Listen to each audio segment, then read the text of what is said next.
Border पर 1,70,000 जवान तैनात किए गए हैं, आर्म पर्सनल्स तैनात किए गए। दूसरा संकेत यह है कि 4,70,000 जवानों की रिजर्व फोर्स भी तैयार है, यानी कि एक बड़े ऑपरेशन की यह तैयारी साफ दिखाई दे रही है। जी हां, लेबनान बॉर्डर पर आईडीएफ की वॉर ड्रिल भी पूरी हो चुकी है। कैसे, कब, क्या करना है तय हो चुका है। टैंक ब्रिगेड की लेबनान में घुसने की पूरी तैयारी है। आईडीएफ इसके लिए पूरी तरह से तैयार नजर आ रही है। आईडीएफ चीफ हलेवी ने लेबनान बॉर्डर का दौरा भी किया है और यकीन जानिए ये 5 बड़े संकेत सीधे मैसेज दे रहे हैं कि ग्राउंड ऑपरेशन किसी भी वक्त शुरू हो सकता है। खास बात यह कि हिजबुल्लाह के ठिकानों की पहचान भी की जा चुकी है, यानी लेबनान के अंदर दाखिल होने के बाद करना क्या है यह भी बहुत हद तक क्लियर है। नेतन्याहू के आदेश के बाद किसी भी वक्त ग्राउंड ऑपरेशन शुरू किया जा सकता है।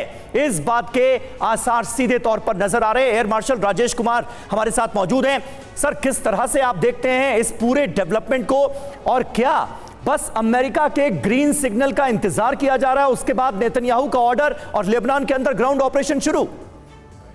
समीर, ग्राउंड ऑपरेशन के लिए मेरे हिसाब से तैयारी ज़रूर है, लेकिन किस टाइप का ग्राउंड ऑपरेशन होगा और कैसे वो हिजबुल्लाह की जो ठिकाने हैं उनको कैसे वो कराएंगे, क्या स्ट्रैटेजी रहेगी, ये आगे वक्त ही बताएगा। लेकिन मेरे हिसाब से ज़्यादा डीप नहीं जाएंगे आईडीएफ के लोग। देखिए, उनकी जो पुरानी स्ट्रैटेजी है, जहां उन्होंने कहा है कि हम एक बफर जोन क्रिएट करेंगे साउथ लेबनान में, ताकि हिजबुल्लाह के जो शॉर्ट रेंज रॉकेट्स हैं वो हमें डीप जो है इजराइल के अंदर नहीं आ सकें, और उनको जो है मजबूर किया जाएगा कि जो लॉन्ग रेंज हैं, जिनकी कमी है उनके पास, जिनकी इतनी मात्रा में नहीं है, सिर्फ वही वो इस्तेमाल कर सकेंगे, तो उनके जो आयरन डोम और जो बाकी एयर डिफेंस सिस्टम है वो उनको टैकल कर लेंगे। तो और दूसरी बात ये भी है कि ऐसा ही नहीं है कि सिर्फ गाज़ा में टनल्स हैं, पूरे साउथ लेबनान में भी टनल्स हैं, और कई टनल्स जो हैं वो आईडीएफ ने डिस्ट्रॉय भी किए हैं इस ऑपरेशन से पहले जी। तो मैं ये कहूँगा कि वो फूक फूक के कदम रखेंगे। उन्होंने गाज़ा में जो एक्सपीरियंस गेन किया है, जो टैक्टिकल एक्सपीरियंस गेन किया है, उस हिसाब से वो जाएंगे सदर्न लेबनान में एक ऐसा जोन बनाएंगे जो सैनिटाइज जोन होगा, जहां पे हिजबुल्लाह के जो लोग हैं वो अपने रॉकेट लॉन्चर्स वहां ला सकें और वहां से इजराइल की तरफ लॉन्च ना कर सकें। उनका क्लियर, उन्होंने कई बार ये संकेत दिया है कि जो हमारे नॉर्थ इजराइल के जो निवासी हैं, जिनको हमने पीछे तेल अवीव वगैरह में शिफ्ट करवाया है, उनको वापस जाने की हमने व्यवस्था करनी है, और यही मकसद है उनका कि वो लोग सुरक्षित जो है वहां रहें, क्योंकि वहां पे बहुत सारे किबुत्स हैं, बहुत सारे फार्म्स हैं, उनकी एग्रीकल्चर प्रोडक्शन बहुत ज़्यादा है, और फिशरीज भी हैं वहां पे। तो मेरे हिसाब से वहां पे जो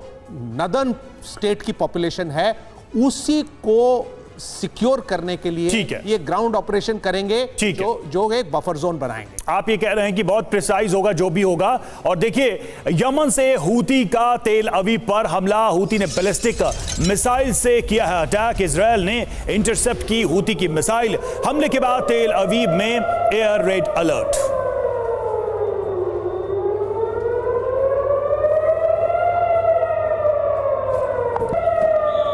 तो आप देखिए किस तरह से हूती ने बैलिस्टिक मिसाइल से हमला किया, और उसके बाद से इस मिसाइल को इजराइल ने इंटरसेप्ट किया, और साथ ही चेतावनी भी जारी कर दी गई, एयर रेड अलर्ट जारी कर दिया गया।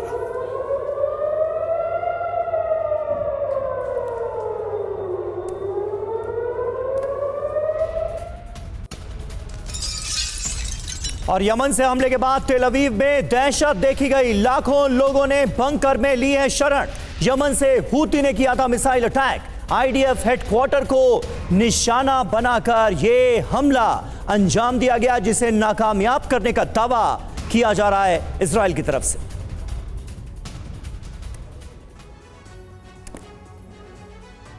तो देखिए, बैलिस्टिक मिसाइल के जरिए यह हमला बोला गया है। तेल अवीव को दहलाने की कोशिश। तेल अवीव पर हूती का ballistic missile attack.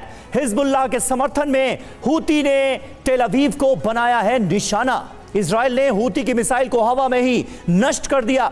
Missile attack के बाद तेल अवीव में एयर रेड अलर्ट सायरन बज रहे हैं। खास बात यह है कि ईरान समर्थित विद्रोही गुट हिजबुल्लाह के समर्थन में है। इराक का अल नुजबा संगठन भी जंग की तैयारी में जुटा हुआ है। सीरिया का बद्र ऑर्गेनाइजेशन भी युद्ध की तैयारी में है। यानी सब मिलकर ये जंग लड़ते हुए नजर आ रहे हैं मनीष। लेकिन इस जंग का अंजाम क्या होता आप देख रहे हैं। क्या इजराइल सक्षम नजर आ रहा है पूरी तरह से इन सब का मुकाबला एक साथ करने के लिए?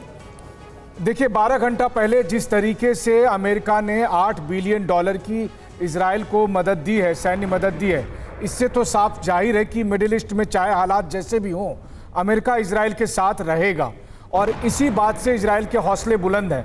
लेकिन हाँ, अमेरिका की कोशिश यह है कि इजराइल और लेबनान की जंग कहीं से भी रीजनल वॉर में तब्दील ना हो और उसकी पूरी तरह से वो पर्दे के पीछे से लगातार प्रयास कर रहे हैं और बहुत हद तक इसमें कामयाब होते दिख रहे हैं। वरना एक हफ्ते में जो कुछ हुआ, इसके बाद कई सारे और देश के इस युद्ध में कूद जाना चाहिए था, लेकिन सबके अपने अपने रिस्क है। जैसे खबर यह आ रही है कि हिजबुल्लाह के चीफ नसरुल्लाह हो सकता है कि बेरूत में ईरान की एम्बेसी में छुपा हो। अब ऐसे में अगर इजराइल, सोचिए, ईरान की एम्बेसी पर अटैक करेगा तो ईरान फिर उस वक्त सीधे सीधे हमला करने की बात करेगा, जैसा कि सीरिया में जब ईरानियन एम्बेसी पर अटैक हुआ था। इसीलिए उन जगहों को छोड़ के इजराइल लगातार हमला कर रहा है, दूसरी और जगह पर टारगेट कर रहा है और कोशिश भी ये कर रहा है कि ये रीजनल वॉर में तब्दील ना हो। बिल्कुल, उसको कंटेन करने की कोशिश भी लगातार चल रही है और साथ ही अपने लक्ष्य को भी हासिल करने पर काम तेजी से चल रहा है। ये तो इन हमलों से साफ दिखाई दे रहा है। इजराइल पर हिजबुल्लाह के हमले भी जारी हैं और देखिए, उत्तरी सफेद शहर पर 80 रॉकेट दागे गए हैं। लगातार रॉकेट से कोशिश की जा रही है कि बड़ा नुकसान पहुंचाया जाए इजराइल को। हिजबुल्लाह की सबसे बड़ी ताकत उसके रॉकेट्स हैं और उनसे हमले किए जा रही है। देखिए, ये जो तस्वीरें सामने आ रही हैं, उत्तरी सफेद शहर पर 80 रॉकेट दागे गए।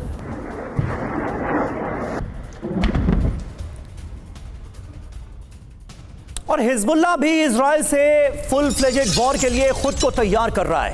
विनाशक मिसाइल का वीडियो जारी किया गया है। इजराइल को मिसाइल दिखाकर दी गई है धमकी। हिजबुल्लाह की तरफ से अभी भी बताने की कोशिश ये है कि हमारी ताकत बरकरार है और हम खुद को वॉर के लिए तैयार कर रहे हैं।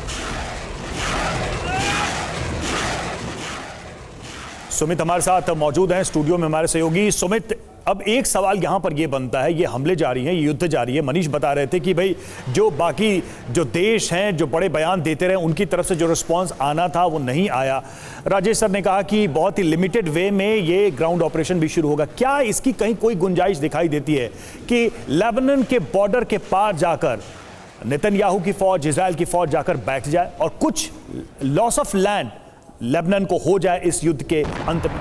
देखिए, इसकी पॉसिबिलिटी तो बहुत ज़्यादा प्रबल हो ही चुकी है, क्योंकि अगर आप देखें कि इतना ज़्यादा, आप देखें 3 डिवीजन्स लगातार इजराइल मूव कर चुका है, एक और डिवीजन को वहाँ लाकर खड़ा कर दिया है। तो ये सारी डिप्लॉयमेंट तब होती है जब आपको ग्राउंड फोर्सेस को अंदर उस इलाके में डालना पड़ता है। और अभी इंपॉर्टेंट ये है कि इजराइल ने जो स्ट्रैटेजीज अपनाई, आप देखिए, ये बिल्कुल उसी तरीके की स्ट्रैटेजी है जो उसने गाजा में अपनाई। पहले कम्युनिकेशन टावर्स को बर्बाद किया, उनके नेटवर्क्स को बर्बाद किया, उनकी जो बड़ी कमांड चेन थी, यानी जो कमांडर्स थे, उनको न्यूट्रलाइज किया और फिर उन इलाकों में ज़्यादातर एयर स्ट्राइक्स की जहाँ से उनको घुसपैठ करनी, ताकि जब वो उनकी ग्राउंड फोर्सेस अंदर जाएं तो उनके लिए एक सेफ जोन हो, एक उनके लिए उनको चैलेंज कोई ना हो, रिटेलिएशन इतनी ज्यादा ना हो। तो निश्चित तौर पर अब इजराइल पूरी कोशिश करेगा कि जो 130 किलोमीटर का, जो आप कह सकते हैं कि साउथ लेबनान का वेस्ट पार्ट और साउथ लेबनान का ईस्ट पार्ट, इन दोनों के साथ एक पैरेलल लाइन क्रिएट की जाए जो 7 से 8 किलोमीटर की लाइन है, उसके अंदर जाकर बैठे, ताकि कम से कम इनको पीछे धकेलने के बाद इजराइल की फोर्सेस ये सुनिश्चित करे। तो कुल मिलाकर सुमित, क्या वही बात दोबारा होगी कि हर युद्ध के बाद इजराइल का क्षेत्रफल बढ़ा है? क्या वही फिर से नजर आ रहा है? देखिए, 2006 के अंदर तो इजराइल यहां से वापस लौट आया था, लेकिन अब